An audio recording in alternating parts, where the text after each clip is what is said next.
Welcome to the show. Got a great episode lined up for you. Can't wait to start digging into these topics. Obviously, a very busy Monday night with 2 games on last night. A lot of injuries going on. Make sure you guys are checking the injury reports.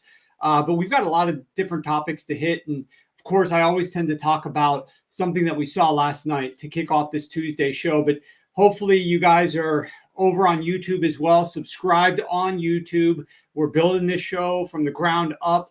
We're now entering our week 4 preview, week 3 week recap, and a lot more ahead on the show. So make sure you're subscribed over on YouTube, and I'm going to get to all your comments here momentarily. We're going to sprinkle them in as we go topic to topic on this Tuesday recap show. We're going to give you some of the results from the Friday show as well. I think you guys have probably been making some good money if you've been tuning into the Friday show. We'll go over some of those records as well. But first, we got to talk about the elephant in the room, the guy that nobody's really discussing, who should be getting more discussion. Excuses have been made for him time and time again, none other than Trevor Lawrence. So let's begin discussing this. And Matt, why don't you pull up some of Trevor Lawrence's career statistics? This is just off of Pro Football Reference. This is not something complicated.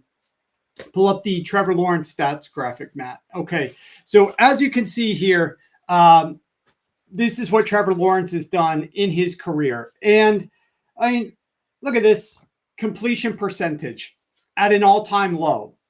We are talking about some ridiculous rates for Trevor Lawrence. We gave him a pass in his rookie year because he was with Urban Meyer. Year 2, he improves under Doug Peterson. So even though he needed to come further, we gave him another pass. Year 3 last year, we gave him a pass. We blamed it on him losing a ton of EPA due to drops. So even though statistically he regressed, I didn't see anyone really pointing fingers. But year 4, this is where we are right now. What are we doing? His completion rate, as I mentioned, lower than his rookie season under Urban Meyer. His EPA per attempt is worse than his rookie season under Urban Meyer. His success rate is worse than his rookie season under Urban Meyer. His sack plus interception rate is worse than his rookie season under Urban Meyer. His inaccuracy rate is worse than his rookie season under Urban Meyer. He has 61 turnovers, the most in the NFL. His turnover EPA per game is minus 4.74. It's the worst in the NFL for anyone with a minimum of 30 games played, and it is absolutely killing the Jacksonville Jaguars. When the Jaguars do not record a takeaway, they are 1-21 in Trevor Lawrence's starts. That is the worst record in the NFL. The Jaguars have played 42 games with at least 1 turnover since 2021. Only 3 teams have played more games with at least 1 turnover: the Bears, the Commanders, and the Falcons. Last year, they had 13 of their 17 games with at least 1 turnover. This year, they're already at 2 out of 3 games. The thing is, you can play aggressive and have the risk be worth the reward. Patrick Mahomes is like this. Josh Allen is like this. Very aggressive, perhaps too aggressive at times. But Josh Allen is 26-15, which is 63% when throwing an interception since 2020. Patrick Mahomes is 24-13, which is 65% win rate when throwing an interception since 2020. Trevor Lawrence is 6-18. That is 25%. Unacceptable. And one of the wildest aspects of Trevor Lawrence's career is that he has been unable to deal with the blitz and with pressure. And what's so surprising is he's 6 foot 6 inches. He's 220. He is a prototypical quarterback. But look at this. I want to bring up the Trevor Lawrence under pressure chart, Matt. This is the last 2 years, Trevor Lawrence under pressure. He is one of the single worst quarterbacks in the NFL. It makes absolutely no sense. If you look at where Trevor Lawrence sits, he is sitting worse than Desmond Ridder, worse than Sam Howell, worse than Will Levis, about equal to Deshaun Watson, who obviously got a big deal, but he has fallen off completely, worse than Bailey Zappi, slightly better than Kenny Pickett. And here's the guys that are worse than him by a considerable measure. We're talking Tommy DeVito, Zach Wilson, Bryce Young, and Mac Jones. And yet we're sitting here discussing whether or not Trevor Lawrence is a franchise quarterback for the Jacksonville Jaguars. And he has been terrible just dealing with pressure, despite being this prototypical quarterback. Now, next up, Matt, I want you to bring up the Trevor versus Bills video from last night. Here's a singular play that I want to show you is indicative. Just watch. And his teammates. This is the very best part about sports right there. Lawrence spins in the pocket, and he's going to be brought down. I'm going to do a little analysis here in a second. Watch this other angle of the replay. Everybody's wanting to get after Lawrence tonight. It's looking pretty easy. And this look at this pocket. Ignore the commentary because I don't agree with it. This running into problems where there's a clean pocket. So let's first look at this, and we'll freeze it here in a second. You've got 4 down linemen, and you've got 3 linebackers that come to line. Here's your 4 down linemen, okay? And you've got 3 backers. One of these guys might be coming. 2 of these guys might be coming. But here's the thing. You already have a safety that's bailing. He's going to be covering the middle field. He's not blitzing, obviously. You've got 3 receivers there. So they've got 7 players in that box, and you got to cover 3 receivers. Freeze it again. Coverage, coverage, coverage. Those guys are backing out. You clearly have 3 of the defensive linemen that came, plus the blitzer from the bottom of the screen.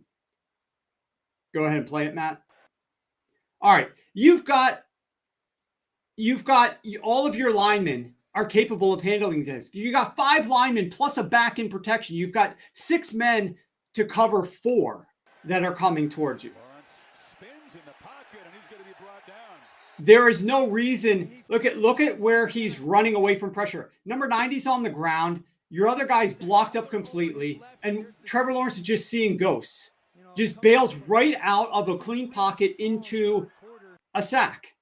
And this is not year 1 under Urban Meyer. This is his 3rd year with Doug Peterson. Doug Peterson is supposed to, he helped Carson Wentz have a great season. Carson Wentz was on the way to becoming an MVP. If it sounds crazy enough, the year that the Eagles obviously went to the Super Bowl, Carson Wentz was, and won it. Carson Wentz was on his way to becoming MVP that season under Doug Peterson. Then he goes and wins the Super Bowl that same year with Nick Foles. And yet we can't get Trevor Lawrence to figure out how to deal with pressure in the pocket. He's one of the worst. He's one of the worst against the blitz. He is struggling mightily. He's regressing tremendously. And statistically, he is having his worst season since entering the NFL. Worse than under Urban Meyer. There's no more excuses. You can stop blaming the fact his receivers are dropping passes. Let's start pointing the fingers at Trevor Lawrence himself. And, you know, I almost included this clip. I didn't include it. Trevor Lawrence said last night after the game something to the effect of that they should be able to play better than this, and they will be better. And the reality is this is who they are. This is who they are. It's why I wrote a lot in my preview. It's why I went under on the Jacksonville Jaguars from a win total perspective this season. I just don't have faith in Trevor Lawrence. I'm out. I'm out on Trevor Lawrence. They overhauled their receiving core. They've got an offensive minded head coach. I just am out. Okay. A guy who made some interesting adjustments is Vic Fangio. But before we get to that, I want to kind of tee up the fact that the Friday show, I share a lot of analysis with you guys. We bring on a couple of guests. Ryan McChrystal does college. Pam Maldonado does NFL. I come back. I give a couple more prop bets at the end of the show. That show on Friday at noon Eastern, hopefully it's appointment viewing for you guys, is absolutely filled with picks. And last week, Pam sweeps. Ryan goes 2-1. I sweep at 2-0. Actually, I think Pam was 3-1. But I want to go ahead and play back some of the bets that we gave you on that Friday show. Go ahead and roll it, Matt. And I think they might win big in this game. I really expect Tennessee's offense to have their way with Oklahoma. They've been fantastic this season. I was happy to take Utah when they were getting points. If they're favored by 1, I'll still take them. If that line were to shift more, I would be a little bit more uncertain, but I still would lean towards Utah, even if they were up to 3-point favorite in this game. I like Derrick Henry to score 2 touchdowns, at least 2 touchdowns at plus 350. He's already found the end zone in both games this season, and 1 touchdown is heavily juiced at minus 145, so I'm going for the longer odds. So you're right that I took the Steelers under 36.5 last week, and I'm on the Steelers again under 36 against the Chargers, and I almost went with the Steelers on the side, but for this one I went ahead and laid off, and I love the under. Justin Herbert's longest completion, under. That's 31.5 across the board. A lot of quick passes, underneath stuff. Make sure Justin Herbert's not taking hits. You go over 14.5, minus 105 for Alvin Kamara's longest rush over. Literally all 4 running backs with at least 1 rushing attempt who have played the Philadelphia Eagles have gone over 14.5 as their longest rush. All right, so that's just a taste of it. I want to get to a couple of your questions, but first, make sure that you guys are subscribing to the YouTube Sharp Football Analysis. It's where you can ask your questions, as I'm going to answer some of them now, but we get to your questions, obviously, at the end of each of these shows, the Tuesday show and the Friday show. Tons of picks and props and analysis. Let's see, Jacob, you drafted Trevor Lawrence and Fields in a startup dynasty, and I hate myself for it every day. I mean, I don't know. I saw the writing on the wall with Trevor. The pocket issues happened to Wentz too. I absolutely agree that Doug Peterson is not blameless here. Doug Peterson should be giving more answers to Trevor Lawrence, and I'm not quite sure why it's not happening. But somehow, somewhere, there is a disconnect between how to deal with the blitz, how to deal with pressure. You look at his splits, he's one of the most sensitive to it in the NFL.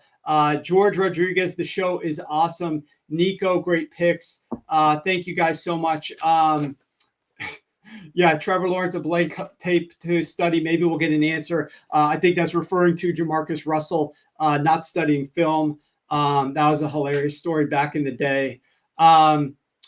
Okay, so let's get back to it. We're going to get into the next topic.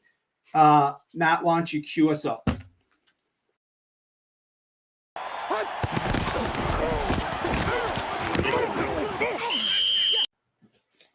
All right, we're going to be discussing here Vic Fangio and the potential blueprint that he gave to other teams that are going to be playing the they're going to be playing the New Orleans Saints. So the Saints lost their center, Eric McCoy, after 3 plays in that game, and that obviously played a major role in how the game played out. But long before he was lost due to injury, Vic devised a game plan to slow down the Saints offense. Now, keep in mind, the first 2 weeks, the Eagles' run defense versus running backs was dead last in yards per carry, 6.5. They also ranked number 30 in EPA per play and number 29 in success rate. Now they're going up against the Saints, who had the NFL's number 2 ranked rushing offense in both EPA and success. Alvin Kamara on early down runs the first 2 weeks of the season before playing the Eagles, 17 runs for 98 yards, 5.8 yards per carry, plus 0.52 EPA per rush, 53% success rate, and a 12% stuff rate. But against the Eagles, number 32 ranked run defense in week 3, on those first half early down runs, what did he do? Did he destroy them? No. 10 rushes for 16 yards. That's 1.6 yards per carry. Minus 0.41 EPA per rush. 17% success. 30% of his runs were stuffed. 40% of his runs gained 1 yard or less. So how did Vic do it? On early downs in the first half, in weeks 1 to 2, Vic went base defense 9% of the time. That was 27th highest in the NFL. But last week versus the Saints, he went base 63% of the time, 7 times the rate. Now, what he did with those fronts were really unique and awesome. Let's bring up the all 22. I've isolated some of these plays. Go ahead and roll that, Matt. All right. So what I want you to watch here, we're just going to roll this, but study these early down runs. And notice a few things. First of all, look at the Eagles fronts that they're using. 5 or 6 man fronts. Look at the late shift they sometimes do, where they bring an extra defensive lineman down pre-snap. They know that the Saints love to use pre-snap motion. Once the Saints were motioning their men, they're not able to adjust to Vic late bringing a man down to help out on the edge. They basically flood the surface of the Saints defensive front and cause problems with that movement. In the first 2 games, Kamara got 3.4 yards per contact on these runs, but versus the Eagles, 0.4. That's right. 3 full yards of downhill running were erased. And when you can't get ahead of steam, you aren't nearly as likely to generate yards after contact and explosive runs. Now, fortunately for us on the show last week, I gave you the Kamara longest over at 14.5, and he was able to hit that. But the bottom line is this. We have seen Vic Fangio in the past create a blueprint of sorts for opposing defensive coordinators to follow and help negotiate opposing success offensively. Will this become a blueprint to help slow down the Saints rushing attack in the future? And when that is slowed down, Derek Carr's passing occurs in more predictable situations. And Derek Carr is terrible versus pressure, which is easier to generate in predictable passing situations. We know the way to beat Derek Carr is to get pressure on him. This week, the Saints play the Atlanta Falcons. That game is on Sunday at 1 p.m. Versus early down runs, the Falcons already play the 8th highest rate of base. That's much higher than what the Eagles were at 9% the first 2 weeks. Will the Falcons choose to utilize more base, steal this blueprint, and experiment against the Saints offense? This line opened at the Saints catching a point on the road. We'll go through all the line moves later, but early money has come in on the Falcons, and now the line is the Falcons -2 at many books, including DK. So we'll talk a little bit more about this game in the future, but I'm really interested to see if opposing defenses decide to kind of steal a page off of Vic Fangio's playbook here and attack this New Orleans Saints rushing attack a little bit differently. The defense attacking that rushing offense. Normally you don't hear those words paired together, but that's exactly how Vic Fangio called his defense, game plan his defense. Yes, it helped that Eric McCoy went out 3 plays into the game, but he's probably not going to be there this week, and opportunity for the Atlanta Falcons. All right, let's go to, let's see. All right, you guys know this is one of the banes of my existence this season. Short passing. So Matt, let's get into some of the short passing.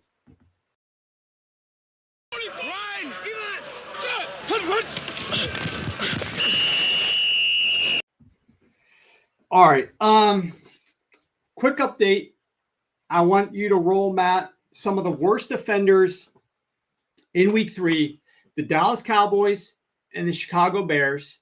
Both of these teams struggled mightily this week. And I want to just play a few of the games, few of the plays from their game where they were throwing the ball at or behind the line of scrimmage. And just they do it a little bit differently. The Cowboys are throwing a little bit more to the running backs.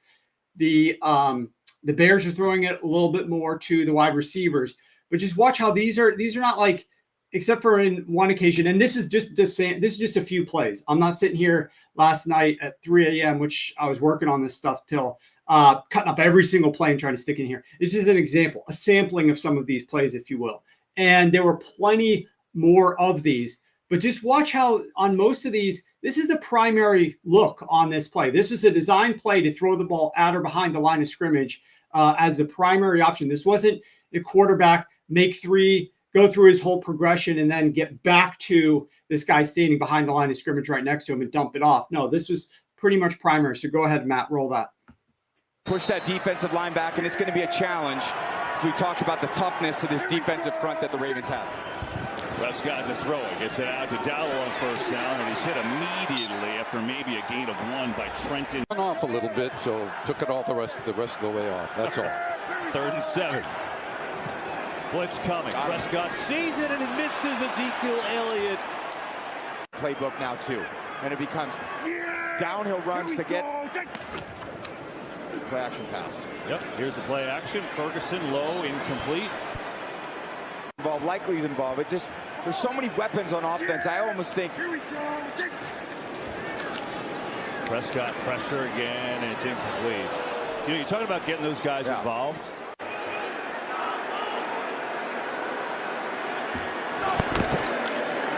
Fake the pitch, come back to DJ Moore. Good tackle made by Kenny Moore. That's what we've seen from the Indianapolis Colts. Yes. It gets demoralizing for a defense. 2nd and 7, quick pass, DJ Moore, and he is upended. So the drive continues for the Bears. 1st down and 10 in the red zone. Here's DJ Moore. Blockers ahead. Moore gets a few on it. It was Zaire Franklin.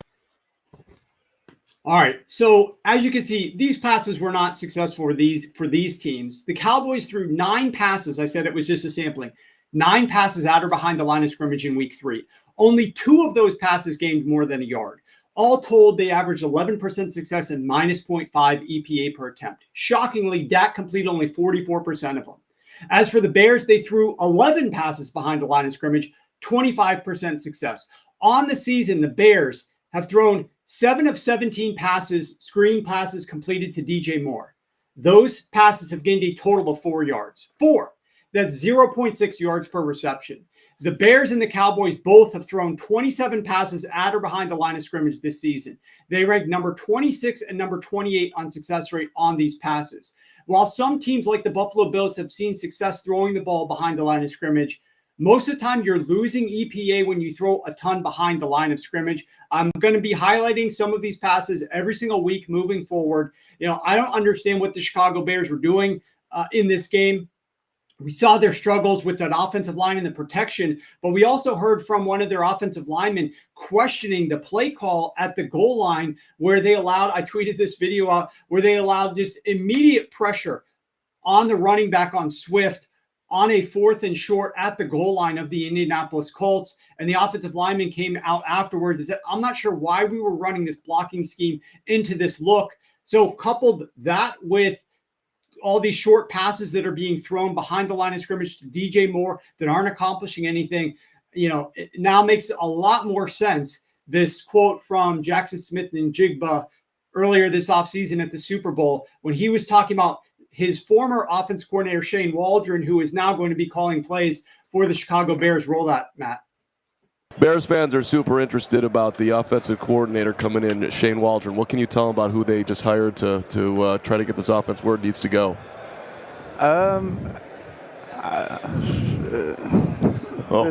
This is live? Yeah, we're not live. We're not live. I'm playing. Good luck to y'all. I mean, he's a great person.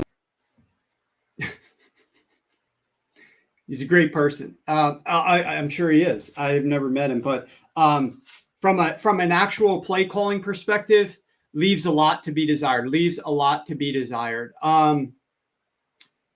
Speaking of desiring, well, before we get into that, let's do a quick ad read here. This past week was a great weekend. If you're a subscriber, you know it. If you were on Props for a Penny, you know it. All access members went 30-19, 61%. We were 13-6. That's 68% on elevated plays. We turn profit every week of the football season so far. And if you want to join us for the rest of the year, use the coupon code SHOW25 and you can get 25% off anything on the website right now. Any of our betting packages, you could join for the week. You could test it out. Join for a week, join for the month, join for the rest of the season. We have deferred payment options as well if you're interested. Use the code SHOW25. Just go to sharp.football. You can get more information. Choose the package that's right for you and get involved with us. Okay, I want to talk a little bit now about the importance of explosive plays. I mean, these next couple of topics that I've got, I think you guys are going to find extremely fascinating.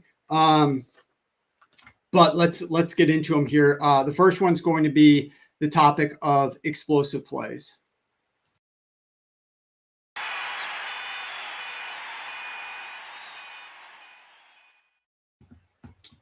All right, let me get my notes here. All right, one quick second.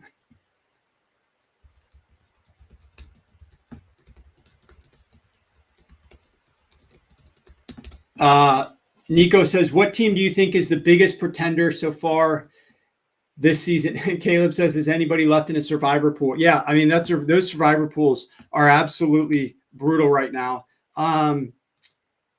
Pretenders, I think we're going to get to that on our Friday show. So that's a great question, Nico. But I've got some takes on that. It's going to lead into one of the bets that we have on the Friday show. So let's get into a little bit of discussion here on explosive plays. Last week, 46% of drives with at least one explosive play of 15-plus yards scored a touchdown. Only 6.5% of drives without an explosive play scored a touchdown. On the season, 35% of drives with exactly one, so not more, just one, explosive play scored a touchdown, while only 3.9% of drives without an explosive play scored a touchdown. We are talking 10 times more likely to score a touchdown. In prior years, it's been easier to score touchdowns without explosive plays, but that's not the case this year. This year, we're now down to 3.9%. The top 5 teams in explosive play percentage in the first half. I'm a firm believer in you want to come out with a philosophy to try to be explosive early in the game, establish that lead at halftime, and that's going to help you in the second half, have your playbook wide open on offense, be able to put the defense on their heels. You can call whatever you want. You're not predictable offensively.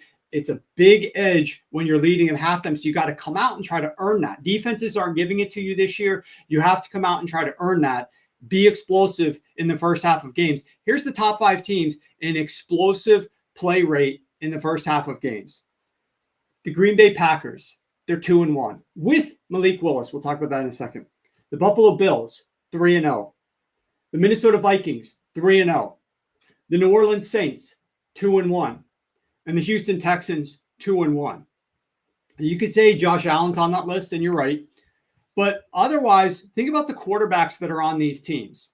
CJ Stroud is great. He's got a great future ahead of him, but he's only in year 2. He's played a couple of games into his second season in the NFL.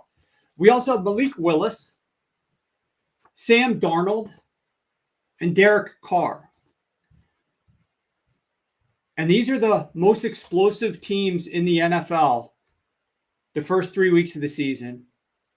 And all of these teams have winning records.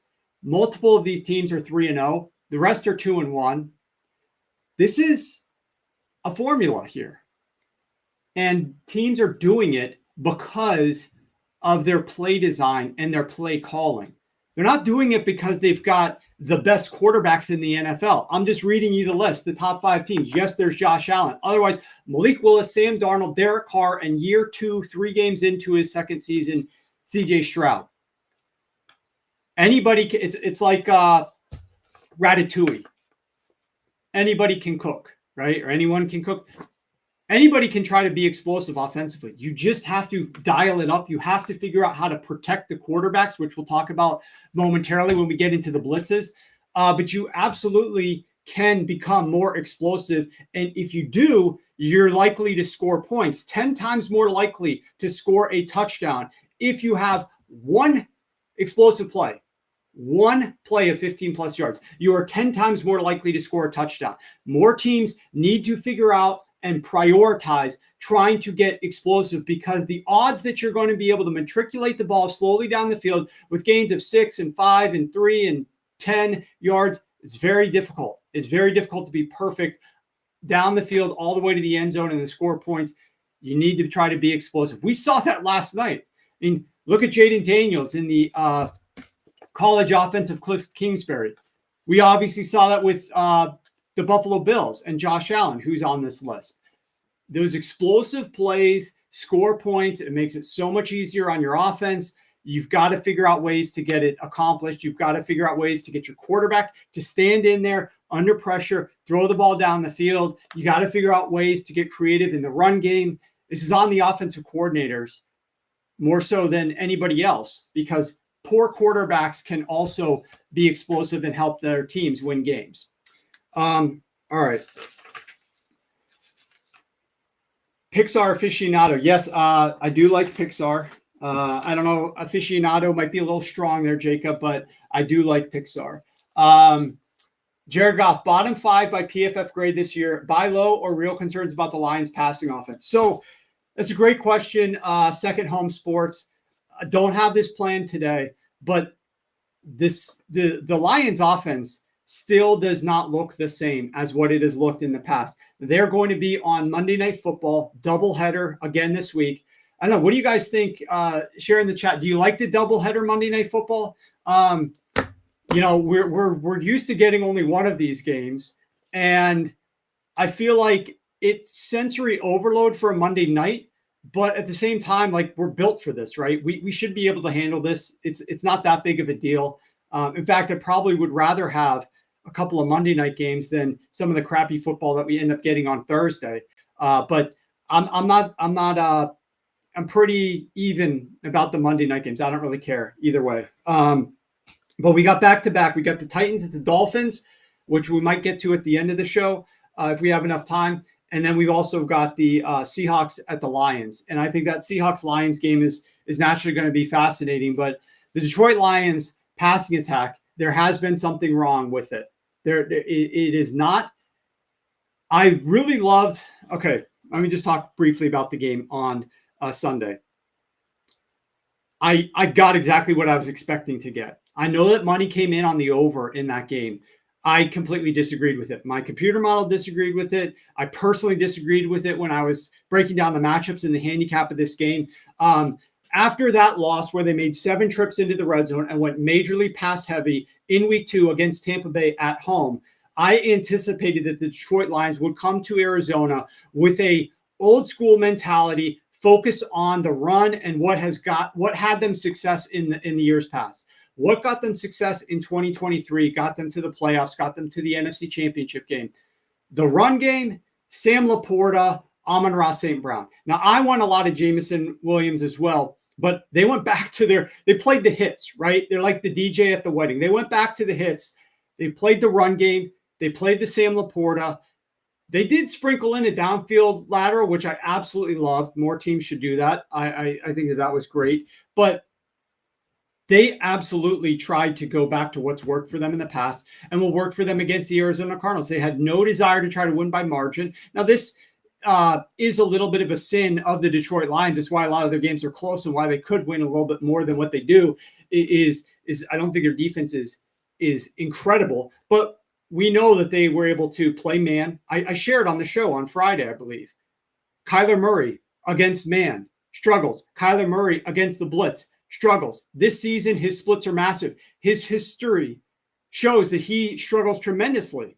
And it doesn't surprise me that they struggle a little bit. It doesn't surprise me that they couldn't really run the ball. And this was an old school, like, they needed it like you need when you're not feeling great, go back to mom's house and get some of that chicken noodle soup, or have your wife brew you up a nice bowl of it.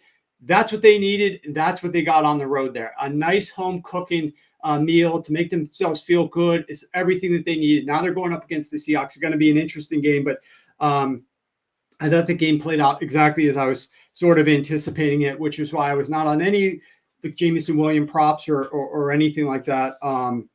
I went exactly as expected. Okay, what are we at now? Oh, this is an interesting one. This is an interesting one. I want to talk about the blitz now. And I got some interesting stats about the blitz. I shared some of this on Twitter, just innocuously tweeting something. The only reason I did that, sometimes on a Tuesday, I'm going to just throw some tweets out there. I'm not looking for a lot of engagement. I'm just looking to post something so that we can use it on this show. And that's exactly what we're going to do here momentarily. But I want to talk a little bit about the blitz. So let's go ahead and hit that topic, Matt. Let's hit the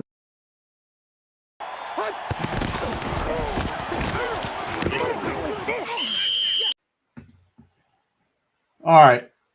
Before we do that, I want to bring out. I need to tweet this. I try to post in the timeline just so people who might consider tuning in will tune in.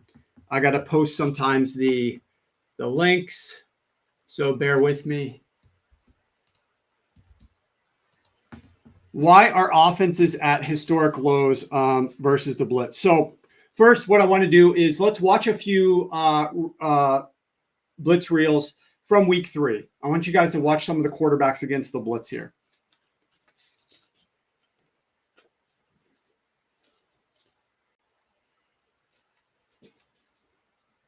Obviously, right now we've got Deshaun Watson.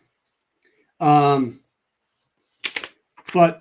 let's go ahead and dig into this. We're just going to run through some of these clips in the background as I'm sharing some of the information with you guys about the blitzes. Quarterbacks obviously are struggling. We know that. We could talk about defenses playing too high rates if we want. They're playing a little bit higher, too high rates. But you want to know something? That's nothing new this year.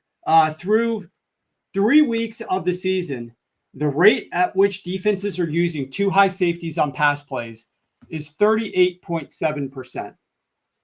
Matt, why don't we just bring it back? Why don't we just bring it back to me? It was 38.3% in 2023. So it was 38.7% last year. In 2023, it was 38.3%. In 2022, it was 39.1%. In 2021, it was 38.3%.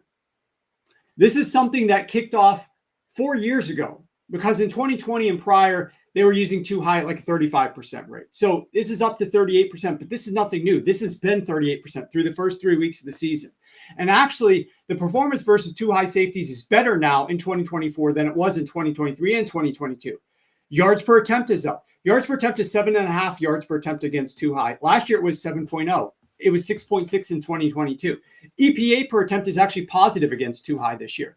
Last year was minus 0.05. In 2022 is minus 0.07. Success rate is up. It's 44% this year. Last year, it was 42%. In 2022, it was 41%. The real struggle, yes, we're seeing more too high a little bit. The real struggle is offenses versus the blitz. Now, notice I didn't say quarterbacks versus the blitz because this is on everyone. This is on quarterbacks. This is on offensive coordinators. This is on offensive lines. Look at the first 3 weeks of the season only this year compared to years past. And let's remove plays inside of the red zone because EPA can potentially spike. Let's eliminate that. The other 80 yards of the football field versus the blitz, quarterback EPA per attempt is minus 0.09 this year. Last year was minus 0.01. The year before it was 0. In 2021, it was positive. In 2020, it was plus 0.09. In fact, this is the lowest mark through 3 weeks versus the blitz since 2010. There was a time that offenses made defenses pay for blitzing, but that time is no more. Look at yards per attempt, for example. Matt, bring up that yards per attempt tweet. Quarterback yards per attempt versus the blitz through week 3 of the season. 7.3 yards per attempt this year. 7.6 last year, 7.6 the year before, 8.5 in 2021, 8.2 in 2020, et cetera, et cetera. You can see as we go down what the quarterback yards per attempt was against the blitz. Look at the EPA per attempt off to the right. I mean, as I mentioned, there was a time when we really were making defenses pay for sending pressure. We were really making defense. Even in 2019, we're at 8.8 yards per attempt and plus 0.13 EPA per attempt.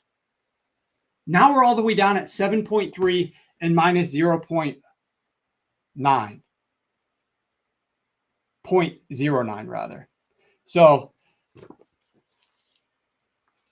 air yardage versus the blitz is only 8.0. That is a low through the first 15 years of this study.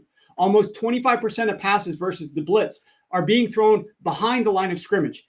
That is a high through 15 years of this study.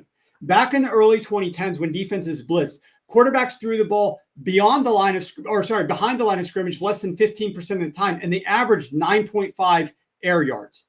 Now they're throwing it behind the line on 25% of attempts and averaging only 8 air yards. And what's wild is right now we have the most mobile quarterbacks ever at any point in history. Matt, why don't you play the blitz reel side by side with me now? Mute the clip for the rest of the show. Notice that, all these guys aren't runners. The majority of these quarterbacks are mobile. They're not pocket statues. They should be able to move in the pocket. Why don't you, Matt, skip ahead, skip past this Deshaun Watson stuff because everybody's just going, oh, it's just Deshaun Watson. I don't want to go like 3 minutes into the video. Oh, there you go. That's fine. That's fine.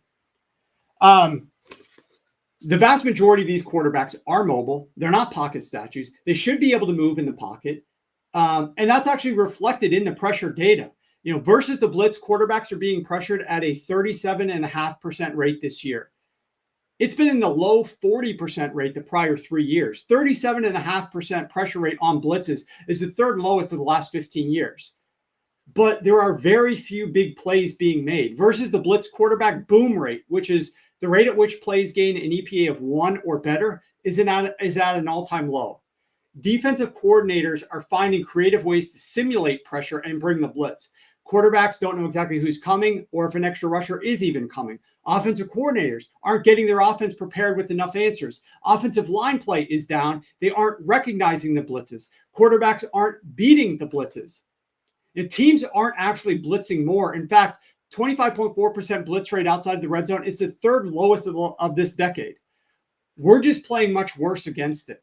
From coaches on down, teams need to figure out a way to play better when they are being blitzed, because this is not it. This performance against the blitz is not it. And there have been sometimes some teams that I've worked with in the past where I kind of use the mentality, you need to attack the attacker.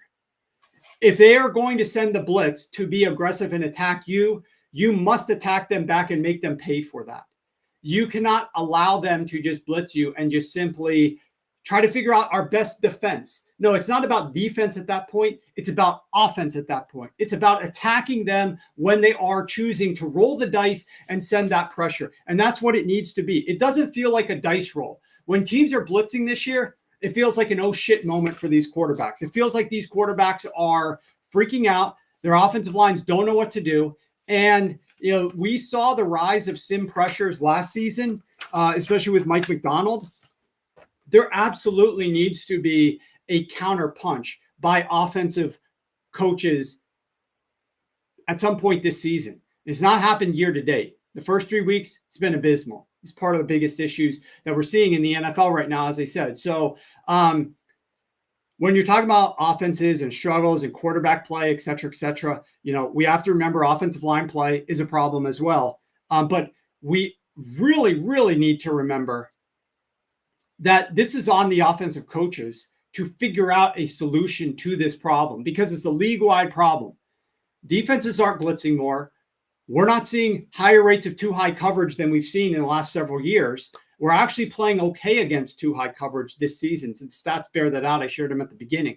Where we're massively falling off is against the blitz. If you figure that out, the teams that figure it out the fastest are going to have the most success throughout the season. Okay, Matt, that's good on that one. I do want to briefly talk about Tua, but let's see. You guys got any questions? Joe Burrow versus the blitz at DN Street. Not good. Trevor Lawrence versus the blitz, Joe Burrow versus the blitz. That's the interesting thing about this is that, Joe Burrow, he's not mobile, but he's also not a pocket stature. He's not going to be scrambling around a ton, but he can move about in the pocket. Trevor Lawrence absolutely can. These guys are your prototypical style quarterbacks, and they're just struggling massively versus the blitz. And to me, it needs to start with, obviously, the coaching. And is there a plan? You see all the clips from Tom Brady. What's the plan? What is my plan on this particular play? Every single play needs to have a plan in case the defense is going to blitz. What is the plan? And I don't feel like offenses are getting organized well enough with their plan. I don't feel like we're diagnosing it well enough from a quarterback position or a center position pre-snap as to what these defenses might be doing. And you can say, oh, well, they're going to sim pressure. They're really creative with that. Study the defensive coordinator. Figure out what their tendencies are. Get a better understanding as to what you might be getting on every single type of play based upon your personnel on the field and how you've deployed them to get an understanding as to what the defense might be bringing. Have your offense prepared for it. Check to the right play or the right protection. Slide the line, whatever you need to do. Move the back however you need to be prepared for the blitz that's about to come. And then once that ball is snapped, you need to start your progressions quickly as well as pocket movement slightly so that you can beat this blitz and attack the attacker as opposed to trying to play defense on an aggressive front that's creatively sending pressure against you. Absolutely, Jacob. Attack him as we saw Jaden Daniels in the fourth quarter last night. That play that he had to Terry McLaurin down the right sideline, the play that he had where he hit the 55-yard bomb slightly to the left, where they beat what's the guy, Cam Britt, who was talking all that smack. That was not against a blitz. Jaden Daniels had a really clean pocket for that one. But the play where they won the game, sealed the deal in the fourth quarter, I mean, Jaden Daniels got lit up on that play. There was a defender right in his grill, and he still got that ball out down the right sideline. It was absolutely beautiful. I want to talk real quick, and then I'll get to a couple more of your questions about the Dolphins' struggles without Tua. This is a little bit unscripted, but what's interesting, we'll go. Why don't we do this, Matt, as we bring up the lines, because this is a perfect time to talk about the lines. Let's go ahead and bring that up. We're going to pull up the lines here. The Miami Dolphins are actually favored right now on Monday Night Football, so you're going to have to scroll to the bottom of this. They're favored right now against the Tennessee Titans. Let's see. Actually, DK has the Titans as a 1-point favorite right now. This line is flip-flopped a little bit. You know, the Miami Dolphins have been, I talked about this before. This is a team that has been a disaster without Tua in there. And I told you this when Tua went down. I recorded a special video about this, shared it on Twitter, about Tua and what he does for this offense. They run, if I can recall from memory, the highest rate of play action, but the fastest time to throw, and they have solid target depth. And that's something that's very difficult to do with an offense that is able to, a quarterback who's able to turn, get the ball into the belly of his running back, face the offense, and still throw the ball at such a fast rate. I mean, you look at Tom Brady, his time to throw over the last couple of years before he was out of the league, he had one of the lowest rates of play action because it's hard to pass the ball quickly if you are throwing it's hard to pass the ball fast if you're turning the back on the defense and utilizing play action. So that obviously is something that Tua and the Miami Dolphins were able to do. And we were not seeing that very well from most of the rest of the league, and especially from Tom Brady. You're not going to see that from a backup quarterback in there, let alone a third stringer. That play action game is going to be down massively for the Miami Dolphins. Their ability to push the ball down the field and get rid of it quickly is going to struggle massively versus any other opponent so far this season. It's simply not going to work out very well whatsoever. Tua was just, you can say what you want about Tua, and he's not perfect, but there weren't very many quarterbacks in the NFL who could operate this offense like Tua was able to operate this offense. It was very unique and very special how quickly they throw it, how much play action they use, and how they're still pushing the ball down the field. And you're not going to get any of that, especially with this offensive line having the struggles that they have. You better get the ball out quick. But my fear is now what you're going to do when you get a quarterback who's trying to get the ball out quick, very low rates of play action and very short targets. And that just is not what is going to help like Tyreek or Jalen Waddle or anything down the field. It's all going to be, that's why A-Chain's like all the targets are getting focused on him. It's just all this at the line of scrimmage type targets without Tua there. So that's going to be a big time problem. All right. I am fascinated. If you go back up, Matt, to the Dallas Cowboys New York Giants game on Thursday night, I can't wait to see this game.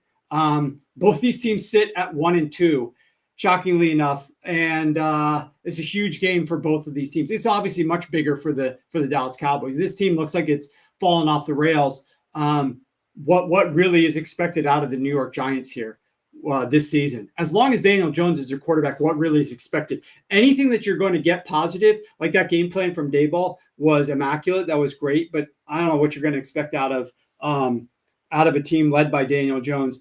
Whereas the Dallas Cowboys, they just gave Dak, they just, CD. This is a team that needs to come into New York. They've had success against the Giants in the past. They need to walk away with a win here. But this offense is struggling, and it's very narrowly focused on targets. They cannot run the football, yet they seem to try to continually insist on establishing run. I don't know what Mike McCarthy is doing there, but that's no surprise either. Flo says Neighbors is about to go nuclear on that defense. I absolutely think that Neighbors is going nuclear on almost anybody that he faces. He's such a talent. I'm really happy for the fans in New York that they at least get one thing to cheer about. Flo also said Tua's quick release can't be replicated. Timing was everything. You're absolutely right. You are absolutely right. Yeah, we are getting you a little bit of Thursday night preview there, George. The Dallas New York Giants game. If the Cowboys, Jacob says, if the Cowboys lose this game, I am moving to the southern tip of South America and will never be heard from again. I assume you're a Cowboys fan, Jacob. I'm sorry to hear about that. I don't know if you guys have won a Super Bowl in your lifetime. Not sure how old you are, but certainly for the talk of America's team, Jerry Jones has not really built a team that's capable of being the best team in America for quite some time. So it's a little bit ironic that that's what they are known as. But certainly they were the most popular at one point, if you were alive during those years where before the salary cap, when this team really was dominating. Barry asks, do you think Miami can adjust their passing game plan or even would for what may be a few weeks without Tua? They're going to have to. Mike McDonald is a good coach, but it's just they're going to make adjustments. I just think it's going to struggle. Now, the positive, the best thing that the Dolphins have going for them this Monday night is that you're going up against Will Levis. And Will Levis has just been an epic disaster. I can tell you, I how many times the Tennessee Titans had the ball back in like the late third or fourth quarter, and they just needed a touchdown, and they were right back in that game. And Will Levis couldn't do anything. Like against that Packers defense, it was just embarrassing what he was doing out there on the field. Now, we've seen embarrassments that lost the games with singular plays. This was like consistent inability to do anything against a defense that has struggled, and they look like world beaters right now against you. Very, very disappointing. So that's a positive that you're going up against Will Levis. Oh, Jacob, too bad. Sorry, you were born in 97. You missed all that. You're right. Okay, we have also seen a couple of solid moves, one of which was the Kansas City Chiefs taking on the LA Chargers. We were on last week, we were on the Justin Herbert longest completion under. You guys who are listening to the show moved that line live on the show, and they ultimately took it off the board. We got under 31.5. He didn't top that. That was a win for us. And then he got injured in the game, which was always a possibility. I was just keeping my fingers crossed. I love that bet. It was one of my strongest props. We went, I want to say 5-1 in props that were 1 unit or larger. This was one of those props. Maybe it was 4-1.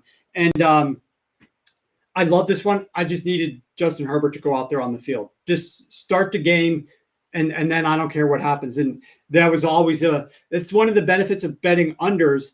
He was already banged up, and that was part of the reason I like this. I would have played this even if he wasn't banged up, but that was definitely icing on the cake that got me to go large on it. But this is one of the benefits of betting an under is the potential for injuries to occur. So that one hit. Now we've got injuries aplenty. The Chargers are a team that's just getting ravaged by injuries. And so it's not surprising to see the Kansas City Chiefs take money. That line was at 7 as of yesterday. Now it's up to 8.5. See here at DK, it's up to 8.5. So that's not surprising to me whatsoever. This Browns Raiders game that's also at 425, right below that one on the board.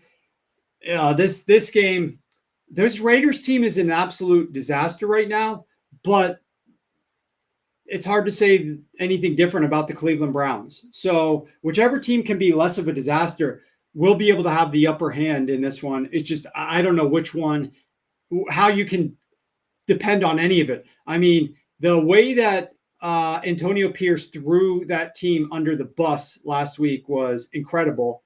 And I'm not sure at some point, this is still early in the season, but at some point, I don't know the players are going to take too kindly to that. Like you can get hard coaching from a guy like Bill Belichick. Even those players at the end of his tenure, the Patriots, and Antonio, this is just his first season as a full-time coach.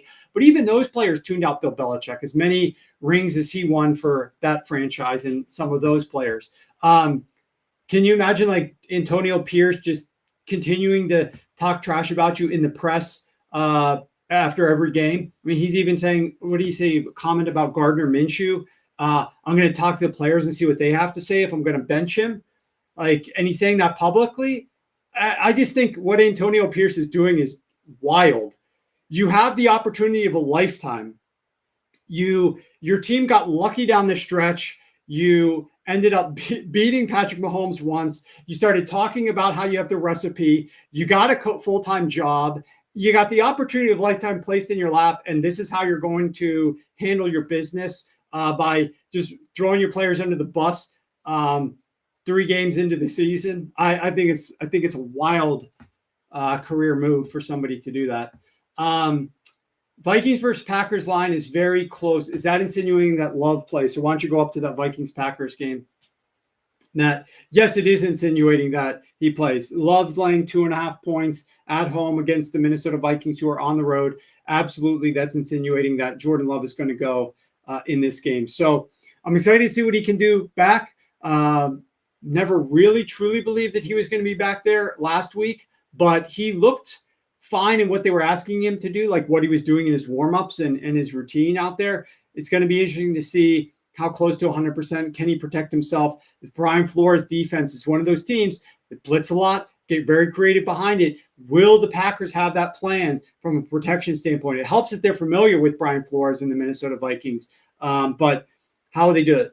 DZ says everyone should hit the like button. Yeah, look, I'm not the best host, right? I'm new to this. I never told you guys, but hit the like button. Of course, you should hit the like button. Make sure that you are subscribing over at YouTube.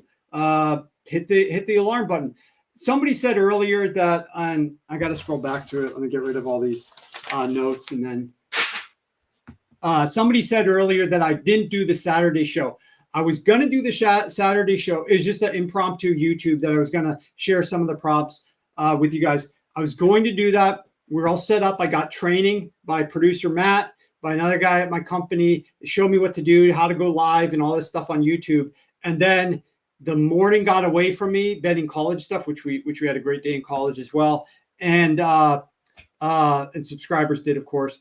And then at that point, college games were on. And there's some great games late in the day. I didn't really want to break into it and do it. I'm going to try to figure out the best time. Why don't you guys throw in the chat some ideas of when you would like to see me go live, when you would be available over the weekend, because I'm hesitant to just suddenly go live on a Sunday morning. But if enough people would be around, because everybody's got their routines planned out on a Sunday morning.